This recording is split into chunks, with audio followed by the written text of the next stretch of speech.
السلام علیکم میرے کسان بھائیوں، امید ہے آپ سب خیریت سے ہوں گے۔ آج میں آپ کے لیے ایک ایسا نسخہ لے کر آیا ہوں جو بہت ہی فائدہ مند، آسان اور سستا ہے۔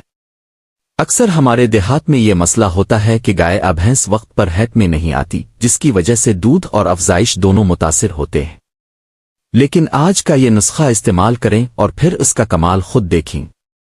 انشاءاللہ صرف 2 سے 3 دن کے اندر آپ کا جانور ہیٹ میں آ جائے گا۔ اب آتے ہیں نسخے کی طرف۔ اس نسخے کے لیے ہمیں صرف جائفل کی ضرورت ہے، جو آپ کسی بھی پنساری کی دکان سے آسانی سے لے سکتے ہیں۔ طریقہ استعمال بہت آسان ہے۔ جائفل کا صرف ایک دانہ لیں، اسے تھوڑا سا کوئلوں یا انگاروں پر رکھ کر ہلکا سا پکا لیں۔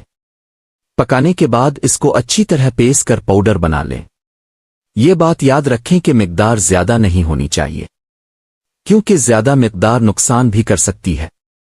اب مکئی کا آٹا لیں، اس کو اچھی طرح گوندھ کر ایک پیڑا بنا لیں۔ پیڑے کو کھولیں، اس کے اندر جائفل کا پاؤڈر ڈالیں اور دوبارہ پیڑا بند کر دیں۔ اس کے بعد پیڑے کے باہر کی طرف گڑ اچھی طرح لگا دیں۔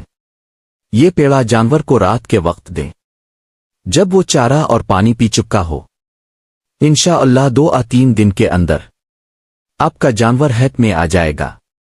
اگر آپ کو یہ معلومات فائدہ مند لگیں تو ہمارے چینل کو فالو کریں، ویڈیو کو لائک کریں اور اپنے کسان بھائیوں کے ساتھ ضرور شیئر کریں تاکہ سب کو فائدہ ہو۔ اللہ آپ کے مال مویشی میں برکت عطا فرمائے، آمین۔